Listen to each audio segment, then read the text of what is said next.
Hi, I'm Gordon from Camera Labs, and this is the Canon SELPHY Square QX10, a portable wireless photo printer designed to print any photos that are stored on your phone. Launched in early 2020, it costs around £140 or $150 for the printer itself, while the small square prints work out at about 75 pence or cents each. Canon's clearly aiming squarely, pun fully intended, at Fujifilm's INSTAX Square format and its SP-3 printer in particular, and while each device uses a completely different printing process, their size, operation, print quality and even prices are remarkably similar. The INSTAX SP-3 printer costs around £160 or $130 when I checked in early 2020, while the INSTAX Square prints work out at around 85 pence or cents each. Since both systems are so similar and aimed at the same markets, I'll be comparing them very closely in this video. Both are very simple devices, battery operated and designed to be controlled over Wi-Fi by your phone or tablet. The QX10 sports little more than a power button, a pair of status lights and a micro USB port to charge the internal battery. Both the QX10 and INSTAX SP-3 are Wi-Fi only printers, so you can't connect their USB ports to a computer or camera. That port is for charging only, and there's no mains option either. Canon's battery is good for 20 prints per charge versus 160 per charge on the INSTAX SP-3. This makes Fujifilm's more suitable for events where you might be making a lot of prints. You can also remove and swap the SP-3's battery if necessary. Fujifilm went for a more angular design for the SP-3, but in terms of size and weight, it's actually very similar to the Canon QX10. While both are portable, battery-operated printers though, the Canon prefers to work on a flat surface, whereas the Fujifilm is happy to print lying down, standing up, in your hands or slung over a shoulder on a strap. And while the SP-3 is mostly designed for printing direct from your phone, you can also print directly over Wi-Fi from some compatible Fujifilm cameras. Where the two printers really differ though are how they actually make their prints. The Canon QX10 uses the same dye sublimation process as the earlier Selfie CP-1300 printer, and that's similar to the process used in professional lab printers, and thankfully it's a world apart from the zinc process in the Canon's own mini models. Like the Selfie CP-1300, you'll need to use Canon's own media that's specifically designed for that particular model. These consist of loose paper sheets that are loaded into one compartment up to 10 at a time, and a separate ink ribbon on a reel that's loaded into another compartment on the printer. You cannot use your own paper or ink, and like the INSTAX SP-3, there's only one print size. You can't load smaller sheets. In contrast, the Fujifilm SP-3 uses INSTAX, an instant film process where each sheet of paper already contains the chemicals needed to develop it. Since the paper starts off as light sensitive, 10 at a time are contained in a sealed plastic cartridge that's loaded in one go into the back of the printer. It's the same process as the INSTAX cameras. It's easier and more convenient to load than the QX10, but there's more disposable material at the end. In one benefit over the Canon QX10, the INSTAX SP-3 indicates how many prints are remaining using 10 LEDs in the front, and this number is also reflected in the Fujifilm app. In contrast, if you want to find out how many prints you've got left on the Canon, you're going to have to open it up and count those sheets. The QX10 is exclusively controlled by the Selfie Photo Layout app, which only runs on iOS or Android devices, not Macs or PCs. I use the Android version 2 on my Galaxy S7 for this demo. The Canon app offers just two options, to print a single image or to print 2 to 4 images on a single sheet as a collage. It lacks the ID photo option of the CP-1300. The next step is to find your images, but the app shows all of your phone's pictures bundled together, annoyingly ignoring any separate folders from your gallery. As such, everything is mixed together in one place, including photos from your phone or connected cameras, social image downloads and screenshots, making it a very laborious task to find the image you're looking for, unless of course it's very recent because they're arranged in date order. Now, to be fair, the Fujifilm INSTAX Share app browses your phone's photos in the exact same way, but at least it also provides options for accessing Instagram, Facebook, Flickr or Google photo accounts. But while the INSTAX app is better in this respect, I'd still like both apps to recognise separate photo folders on your phone, as it'd make it so much easier to navigate. Now, I can't comment on whether the iOS version does it differently because I only tested the Android one here. Once you've found and selected your desired photo, you can apply or add a variety of effects and filters. First up is the border option, which lets you choose between 3 different photo sizes on the paper, and here's the same photo that I've printed using each setting.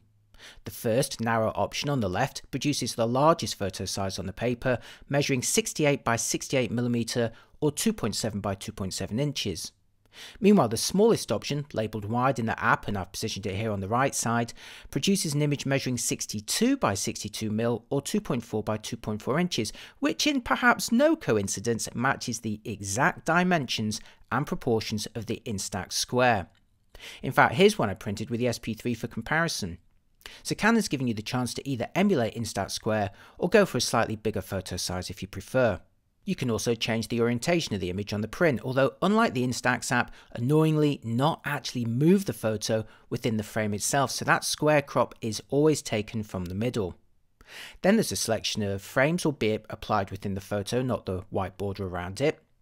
There's the chance to overlay text or stamps or a scribble with a paintbrush. Again, you can move this around, but only within the printable area, along with a bunch of filter effects. There's the usual suspects here, including sepia and black and white.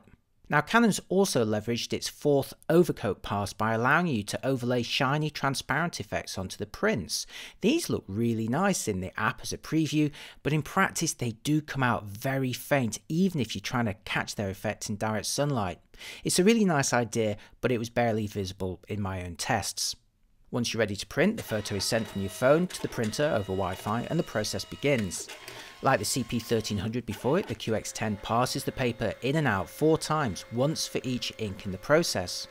First yellow,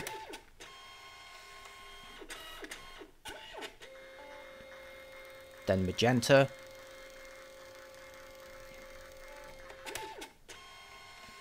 followed by cyan, after which the print is in full colour, and then finally the fourth pass is for an overcoat to seal it.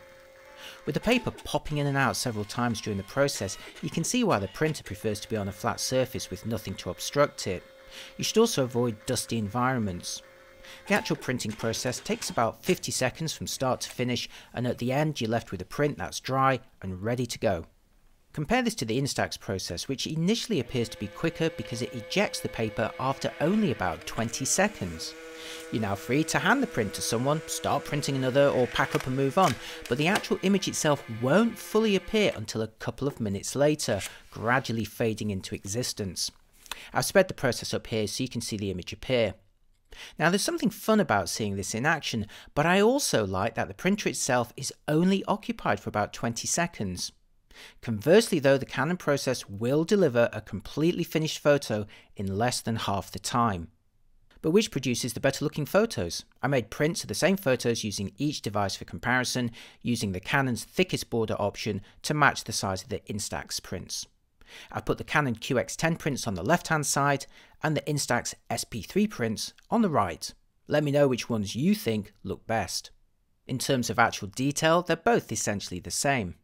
In terms of colour balance, the INSTAX process has gone for a slightly warmer approach than the Canon, with colours that are actually slightly more authentic to the original images in some examples, but way off in others. The choice in this regard is an entirely personal preference. Consistently, the biggest difference in photo style between them though is the higher contrast of the INSTAX prints, which look punchier as a result, albeit at the occasional cost of crushed blacks and burnt out highlights. With lower contrast, the Canon prints retain more tonal detail, but again, the choice between them is a personal one. Physically, the INSTAX prints are thicker and shinier, but more prone to reflections, while Canon's usefully feature a peel-off sticky back, albeit only mildly adhesive. You'll need to supplement it for a really strong hold. For longevity, both companies quote ambitious lifespans, so hey, let's reconvene in a few years and compare notes.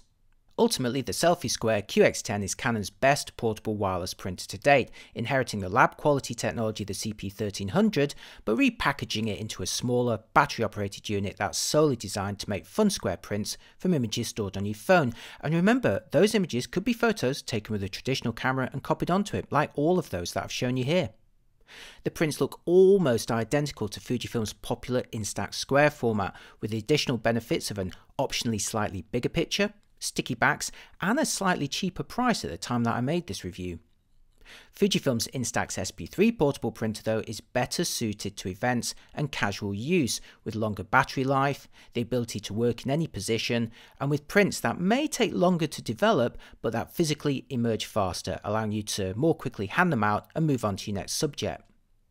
Fujifilm's printing app also includes options to overlay local information or access online photos, whereas Canon's app is currently limited to photos physically stored on your phone, although both apps could really do with easier photo navigation, at least on the Android versions that I tested. It's hard to pick a winner overall, and I feel the decision will mostly boil down to which device and media works out cheaper at the time you make your purchase. Either way, I love the square format of both systems, and it's great to now have some serious competition for INSTAX. If you found this review useful, please like, subscribe and leave a comment to let me know what you think. If I've saved you any money, don't forget you can treat me to a coffee or treat yourself to my in-camera book or some tasty Camera Labs merchandise, all using the links below that also include checks for the latest prices. Thanks for watching, and I'll see you next time. Bye bye.